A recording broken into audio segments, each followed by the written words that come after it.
Hello, praise the Lord. இந்த நாளுக்கான வேத வசனம் சங்கீதம் 65:2. ஜெபத்தை கேட்கிறவரே, மாமிசமான யாவரும் உம்மிடத்தில் வருவார்கள் என்று இந்த வசனத்தில் நாம் வாசிக்கிறோம். நம்முடைய தேவன் நமக்கு மிகுந்த அக்கறை பாராட்டுகிறவராய் இருக்கிறார்.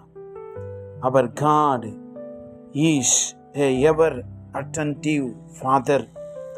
நம்முடைய கூக்குரலுக்கு அவர் செவி சாய்ப்பதே அவருடைய மிக உன்னதமான குணாதிசயங்களிலே ஒன்றாயிருக்கிறது. நாம் அவரை நோக்கி கூப்பிடுகிற பொழுதெல்லாம் நமக்கு பதில் கொடுக்கிறவர் என்று எரேமியாவின் புஸ்தகத்திலே வாசிக்கிறோம். நீ என்னை நோக்கி கூப்பிடு, நான் உனக்கு மறு உத்தரவு அருளை செய்வேன் என்று சொல்லி அவர் எப்பொழுதும் நம்முடைய ஜெபங்களுக்கு வேண்டுதல்களுக்கு தேவன் செவி சாய்க்கிறவனாய் இருக்கிறார்.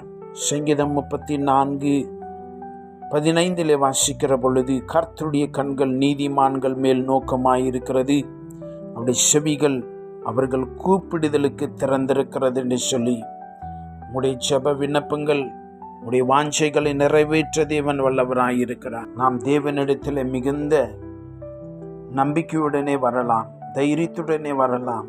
நம்முடைய ஜெபத்தை கேட்கிறவர் என்றும் பதில் அளிக்கிறவர் என்றும் நாம் தைரியமாய் வரலாம். எனக்கன்பான தேவனுடைய ஜனமே, இன்றைக்கு தேவன் மிகுந்த அக்கறை உள்ளவராய் நம்மை விசாரிக்கிறவராய் மட்டுமல்ல, நம்முடைய தேவைகளை சொல்லும் பொழுது, வேண்டுதல்களை சொல்லும் பொழுது மிக அக்கறையோடு அவர் கவனிக்கிறவராய் அவர் இருக்கிறார்.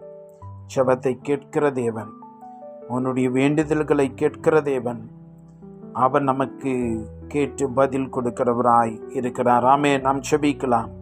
தயவுள்ள பிதாவே, உம்முடைய மகா பெரிய தயவு இரக்கங்களுக்காய் நன்றி. நாங்கள் உம்முடைய பாதப்படியிலே விண்ணப்பங்களோடு வேண்டுதல்களோடு ஜெபத்தோடு வருகிற பொழுது இரவைகளின்படியே கேட்டு நீர் எங்களை ஆசீர்வதிக்கிறபடினால் உமக்கு நன்றி செலுத்துகிறோம்.